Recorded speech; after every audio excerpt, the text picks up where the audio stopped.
Я снимаю данное видео с целью рассказать о своей истории и негативном опыте в участии программы Flex. И я надеюсь, что моя история поможет девушкам, юношам, потенциальным будущим финалистам данной программы и, конечно же, их родителям.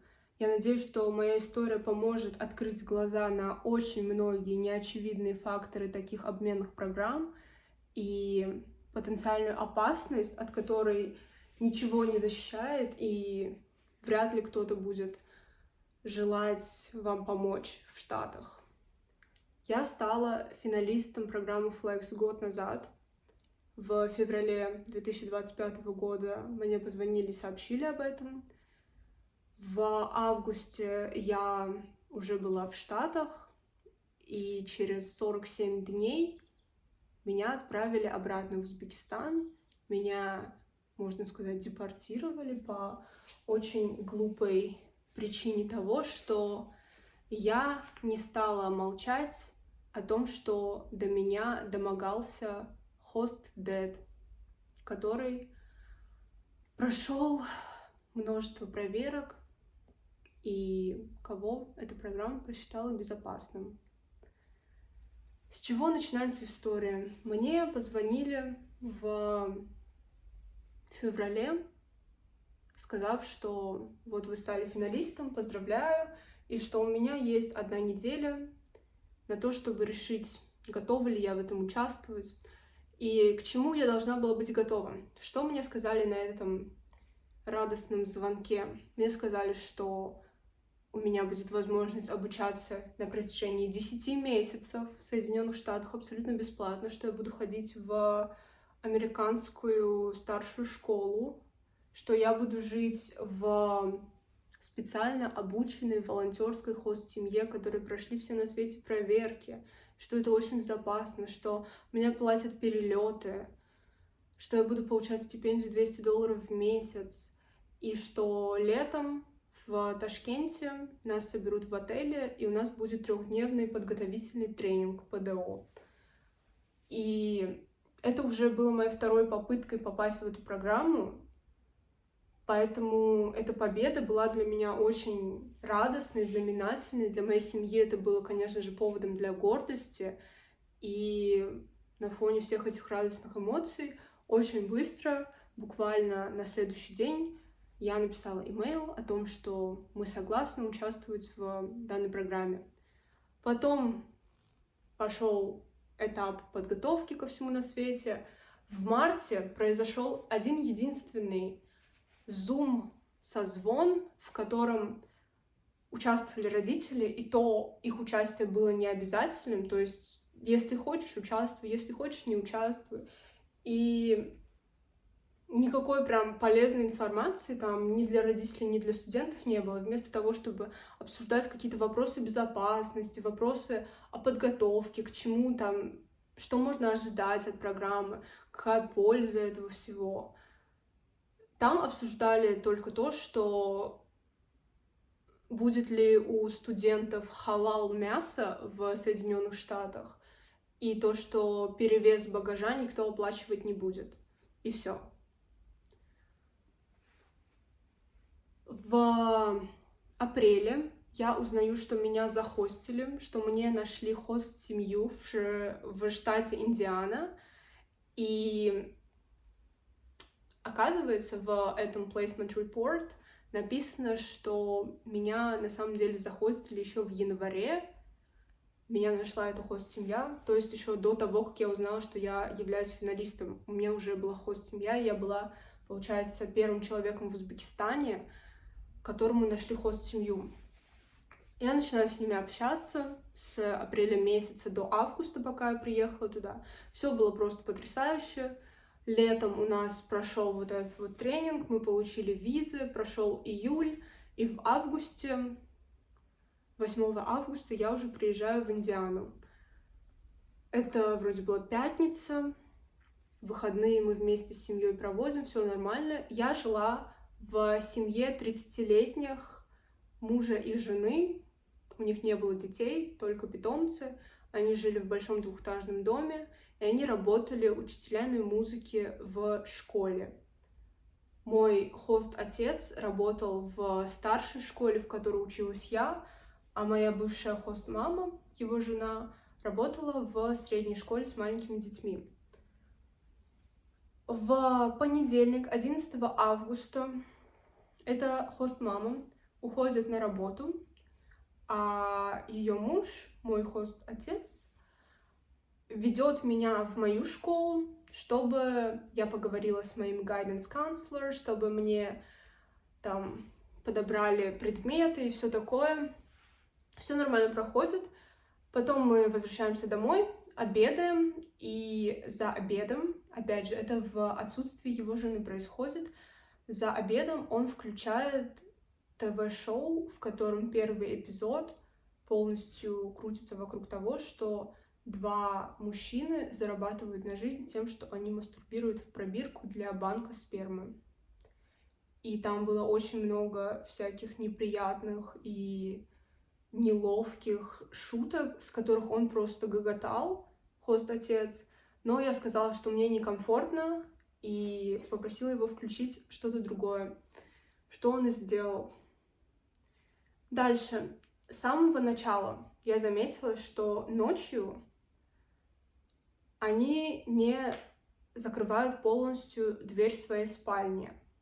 Их спальня находилась на 2-м этаже, прямо рядом с моей комнатой. И я думала, что они не закрывают эту дверь, чтобы кошки и собаки ночью приходили к ним в комнату. То есть меня ничего не настораживало, потому что дверь была приоткрыта, что я не могла ничего видеть, что там внутри у них происходит. И меня это особо не тревожило. Но уже где-то под 20 августа, то есть где-то через 2 недели, как я у них живу, эта дверь перестает закрываться полностью. То есть они спят с насквозь открытой дверью. Дальше, как раз в 20-х числах августа, хост-отец начинает переодеваться с открытой дверью. То есть я прохожу мимо, а он ходит топлес с голым животом, с открытой дверью ходит. Во время того, как я ела, он иногда подходил и сзади поправлял мои волосы. Это мне казалось очень странным. Еще в моменты, когда я говорила, что я иду спать, он пытался как-то приблизиться ко мне и меня обнять, от чего я отстранялась. Но самый тревожный и ужасающий случай произошел уже в сентябре, то есть с каждым разом это все накипало. Хочу отметить, до того, как я расскажу историю, которая произошла в сентябре, которая стала эпицентром всего, за несколько дней до этого, тоже на выходных, я созванивалась со своими родителями, и это было раннее утро, я сидела на кухне, что-то готовила, и, в общем, спускается этот хост-отец и просто включает русский переводчик и начинает переводить все, о чем мы разговариваем. Я перехожу с родителями на английский и говорю, что, может быть, он хочет включиться в этот диалог, но нет, он просто стоит в сторонке и подслушивает все. Хотя я была готова разговаривать с моими родителями на английском, чтобы он все понимал, и мои родители были готовы тоже с ним общаться. И потом мне моя мама сказала, что, когда я уже вернулась, что когда я готовила эти блинчики, он стоял сзади и смотрел на меня каким-то хищным взглядом. Это со слов моей мамы. Вот этот звонок произошел в субботу. Потом, в понедельник, это было 1 сентября, тоже выходной, это был день труда в Штатах, мы поехали с хост-мамой и хост-отцом в соседний город в дом моего, получается, хост-дедушки. Мы там позавтракали, отметили этот день труда, все было нормально. И потом этот хост-отец мне говорит: пошли прогуляемся, я покажу тебе, типа, где я вырос. Он там показал школу и все такое. И во время этой прогулки он начинает у меня спрашивать всякие вещи, что-то вроде: а когда в Узбекистане люди съезжаются? Я говорю: ну, обычно это происходит там по факту свадьбы. И он говорит: ну да, вот в Штатах, в принципе, нормально съезжаться до свадьбы, но родители моей жены никогда мне не позволяли этого делать, но я считаю, что это неправильно. И потом он произносит такую метафору. Он сказал: ты знаешь, что если бы тебе пришлось всю свою жизнь есть только одно блюдо, ты ведь не выбрала бы это блюдо, не попробовав его сначала. И это звучало очень не безобидно. Это буквально была метафора о том, что он пытался меня убедить в том, что секс до свадьбы — это нормально. Но до сих пор это не самое худшее, что произошло. Потом мы возвращаемся все вместе домой, в город, в котором мы жили. Я на первом этаже рисую какую-то картину, и мне нужно было из своей комнаты достать какие-то вещи. Хост-мама очень устала, и она спала. И он тоже был в этой комнате. Опять же, дверь нараспашку открыта. И когда я спускаюсь вниз, я прохожу мимо их комнаты и вижу следующую картину. Хост-отец явно не спит, у него открыты глаза, в одной руке он держит телефон, он накрыт одеялом чуть ниже груди, и вторая его рука очень быстро двигается под одеялом, ниже торса. И это не выглядело так, как будто он чесал живот. Это выглядело, как будто он мастурбировал с открытой дверью.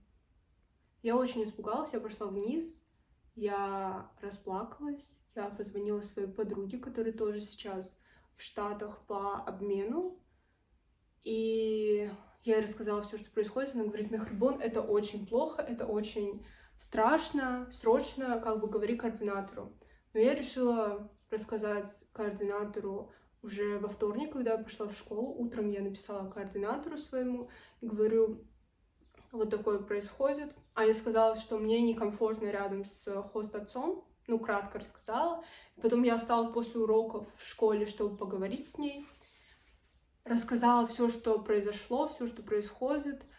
И спросила у нее: вот есть ли какие-то пути, как я могу это с ними обсудить и сказать, что мне некомфортно, чтобы он не делал вот эти вот вещи с открытой дверью, чтобы он не переодевался при мне с открытой дверью, чтобы он меня не трогал, и чтобы они ночью закрывали эту дверь. Мне координатор сказала, что она не знает, что в этом случае делать, и что она позвонит своему боссу. После этого меня забрала моя хост-мама, с которой, кстати, я очень сблизилась. Она была очень милым человеком. И, в общем, мы вместе возвращаемся домой. Это где-то уже 5 часов вечера. Мы ужинаем, и она снова уезжает на работу, потому что у нее было какое-то родительское собрание. Как только она уехала, мне на телефон звонит координатор и говорит: ты одна дома? Я говорю: да. Она мне говорит: собирай абсолютно все свои вещи. Я говорю: в смысле, что происходит? Я подумала, что координатор хочет меня там на машине прокатить и как-то это в приватной обстановке обсудить, как я могу с хост-родителями обсудить данный вопрос. Она сказала: нет, ты меняешь семью. И она сказала никому об этом не говорить. И я просто реально за 20 минут собрала абсолютно все, что у меня есть, по всяким мусорным пакетам. Просто это было очень быстро и неожиданно. И она сказала, что сейчас я тебя увезу в соседней каунти, где живет другой координатор. И это как бы была единственная женщина, которая могла меня в тот момент принять как срочное место жительства. И это место было где-то в 50 минутах езды от моего прошлого дома и где-то в 40 минутах езды от моей школы. И я приезжаю вечером в это место. Я не понимаю, что происходит. Мне сказали заблокировать все их номера. И я просто уснула, наверное, в 7 часов. И потом я что-то между ночью проснулась. И мне эта женщина, с которой я оставалась, она тоже была координатором, но не моим координатором. Она сказала: ты собираешься сообщить своим родителям? И я сказала: да нет, я, наверное, сообщу своим родителям, когда все устаканится, когда мне найдут постоянную семью. Но потом, уже на следующее утро, в 6 утра, мне звонит мама и говорит: доча, мы все узнали, ты молодец и все такое. Потом мне звонит папа, я ему рассказываю все, что произошло. И я боюсь вообще с родителями много разговаривать, потому что, оказывается, есть правило о том, что вы не можете с своей семьей общаться больше 1 часа в неделю. И я просто пытаюсь максимально кратко как-то разговаривать. Еще вот эта женщина постоянно приходит и пытается меня отгородить от этих разговоров. И в итоге мой папа не знает, где я нахожусь. Я просто сказала, что я там в каком-то другом каунти, очень далеко от своей школы. В тот день я не пошла в школу. И он говорит: а попробуй дать ей телефон. И она просто отказывается с ним разговаривать. И оказывается, по каким-то там правилам координаторы не имеют права общаться с родителями. Я не знаю почему, когда я попросила показать какие-то бумаги, которые мы подписывали, которые запрещают мне общаться с семьей и говорят о том, что координаторы не имеют права общаться с родителями, никаких бумаг мне не показали, все это было абсолютно на словах. И когда я искала доказательства этих правил, тоже ничего не было. На следующий день я иду в школу. Эта женщина меня с утра везет в школу. 40 с чем-то минут мы туда едем. И, конечно, день школы я пропустила. Мои друзья школьные задаются вопросами, типа, что случилось с тобой? И мне моя координаторша и вот эта женщина, с которой я жила, сказала, что ну ты соври им о чем-то, скажи, что у тебя голова болела, не говори, что произошло. И они сказали не рассказывать ни в коем случае никому, кроме своего guidance counselor в школе, никому не рассказывать о том, что произошло, потому что, цитата: твоя первая хост-семья до сих пор будет жить в этом комьюнити, и ты не должна портить их репутацию.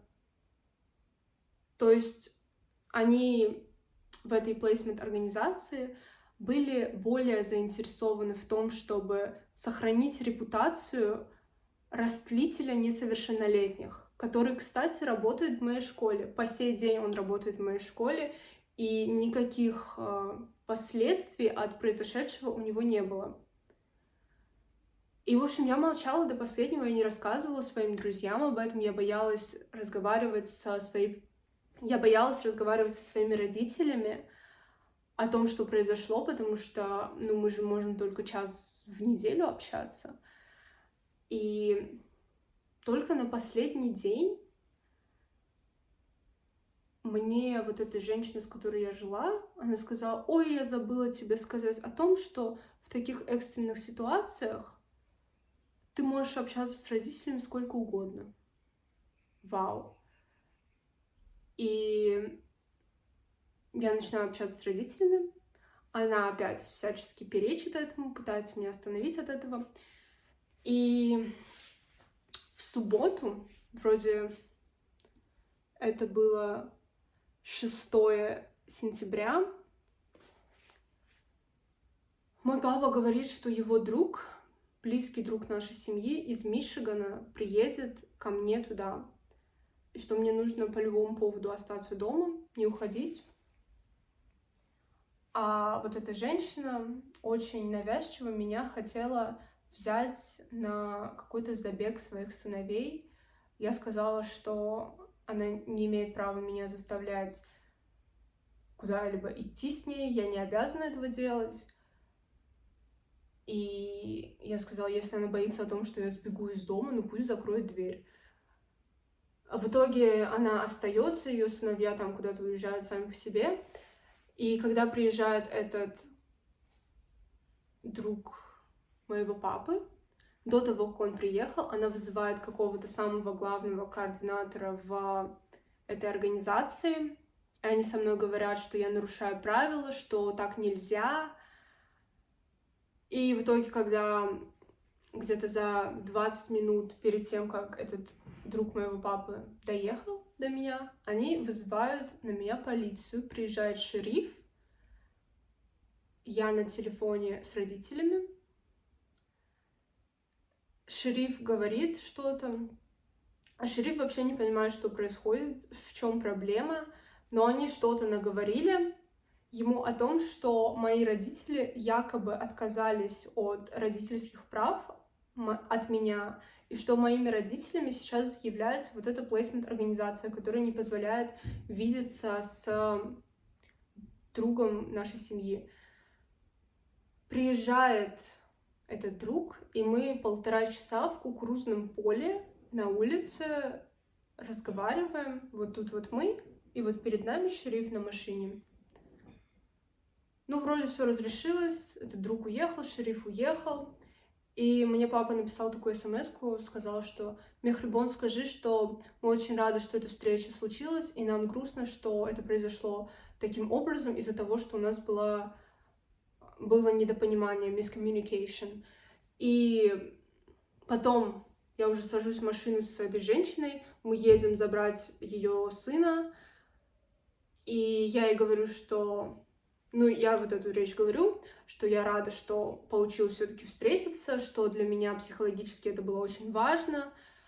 И, ну, мне жаль, что вот именно в таком формате это все произошло, потому что у нас было недопонимание. Она говорит, у нас не было никакого недопонимания. Я говорю, ну это же была emergency, это была экстренная ситуация. Она говорит, не было никакой экстренной ситуации, ты просто нарушительница правил.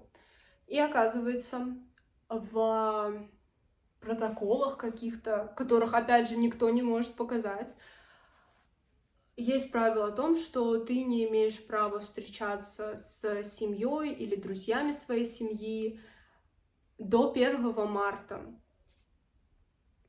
И никаких поблажек на всякие экстренные ситуации у них нету.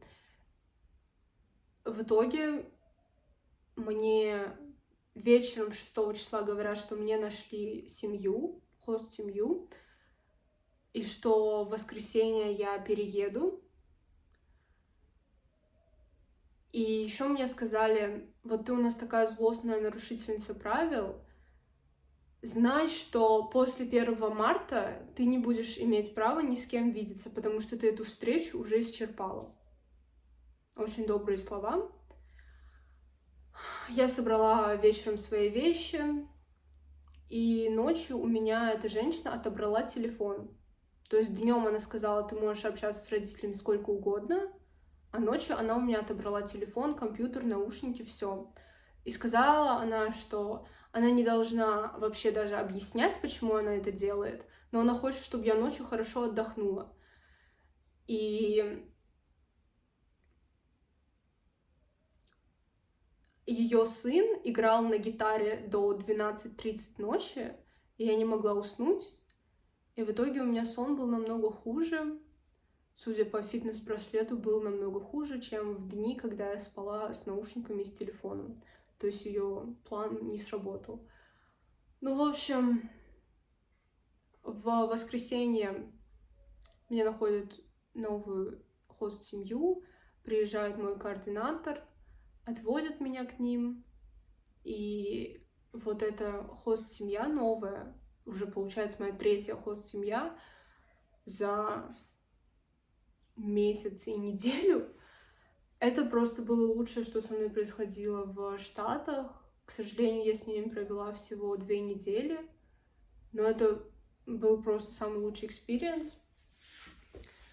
Но мои родители постоянно общались с офисом Флекса в Узбекистане, потому что по каким-то там протоколам они не имеют права общаться с американским офисом, они должны только по какой-то там очень длинной цепочке общаться по таким протоколам.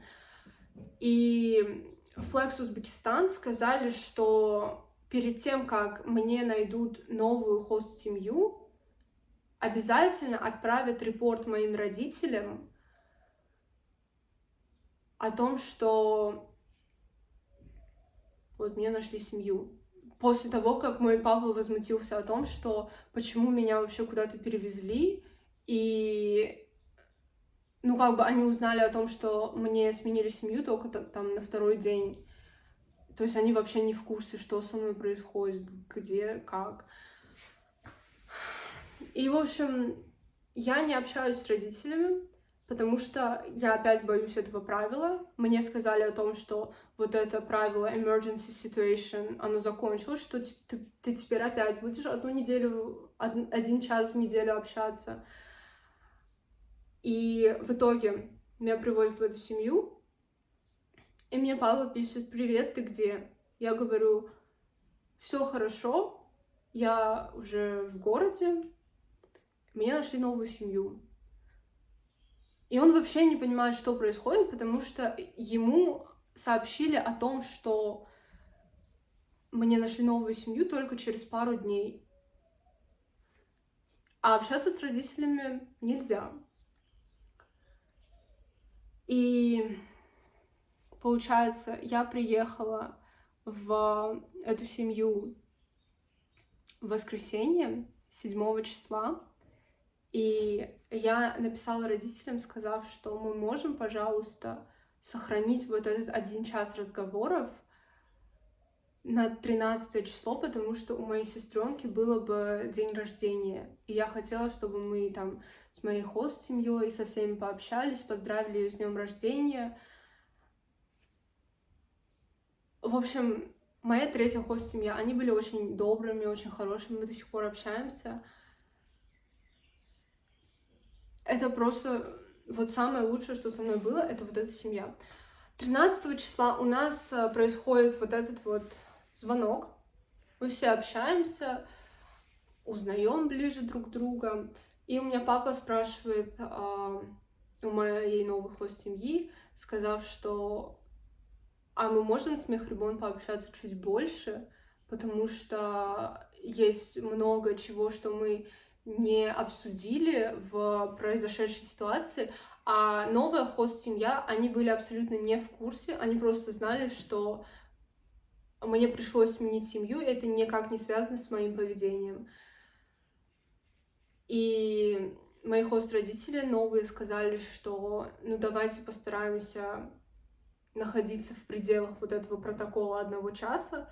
И после того, как мы завершили все-таки этот звонок, мне моя новая хост-мама говорит то, что Мехрибон, я понимаю, что ты очень хочешь обсудить что-то со своими родителями, я не знаю что, но мне из плейсмент организации сказали о том, что старайтесь ограничивать ее от общения с семьей, потому что ее отец creepy and controlling.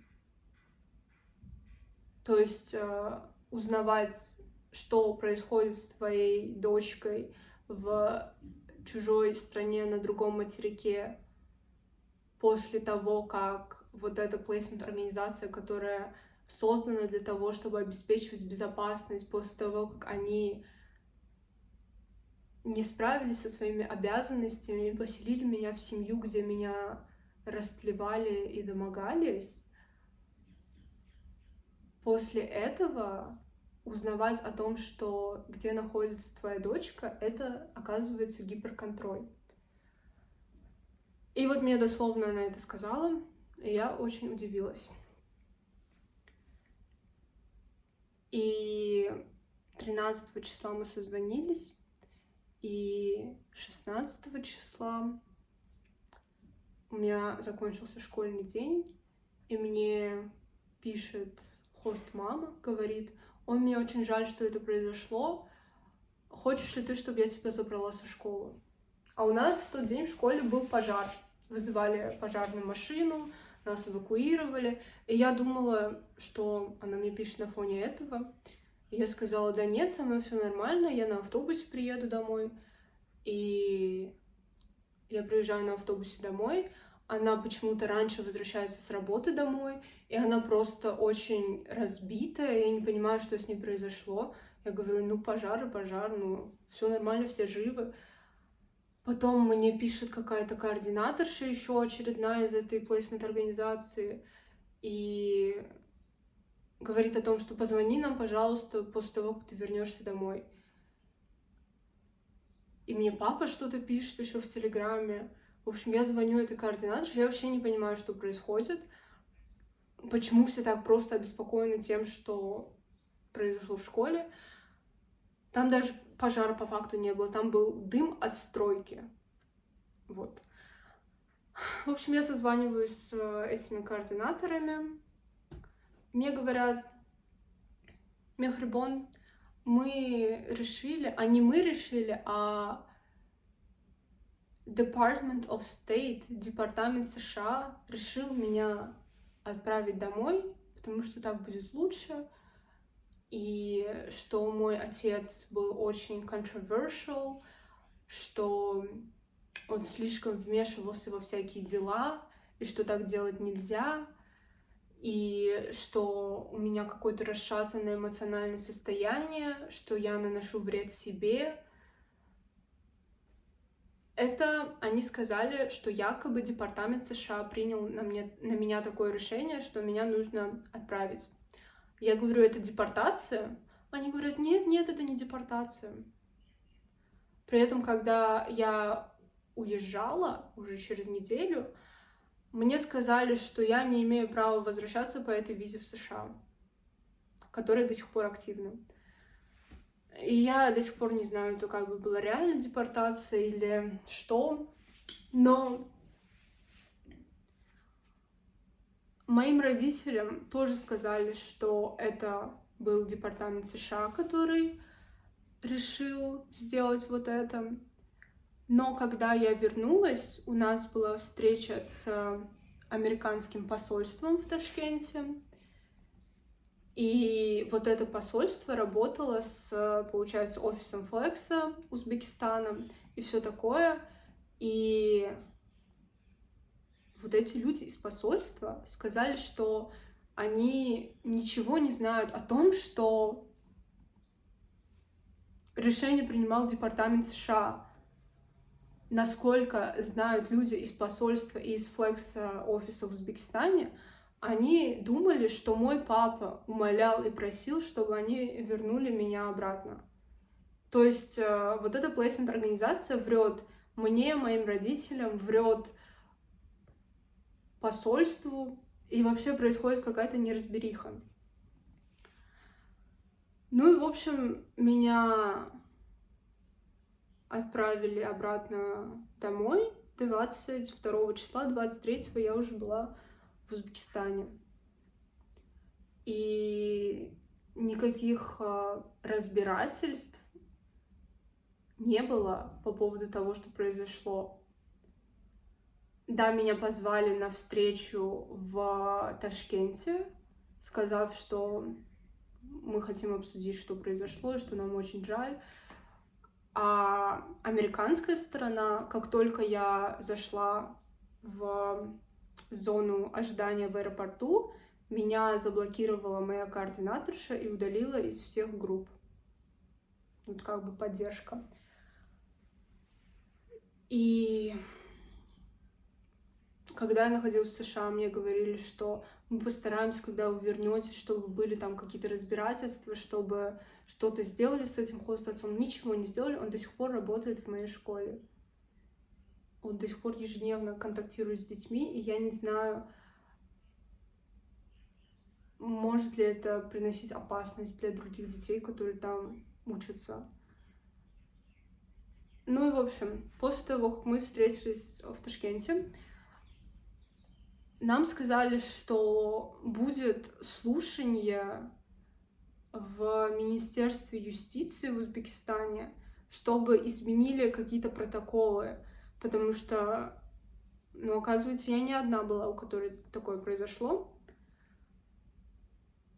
Я была первой, о которой они узнали, что такое произошло, а в комьюнити флексеров уже знают о случаях, что харассмент происходил, и ничего не делали с этим. В общем, сказали, что должно быть слушание в Министерстве юстиции с директором Флекса в Узбекистане. Там еще сменилось руководство и все такое. И эту встречу 10 раз переносили.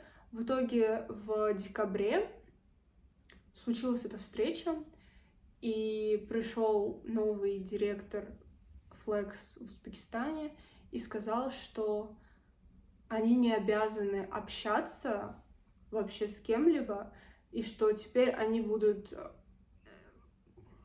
проводить вот эту коммуникацию только в письменной форме по имейлу. Вот и все как бы.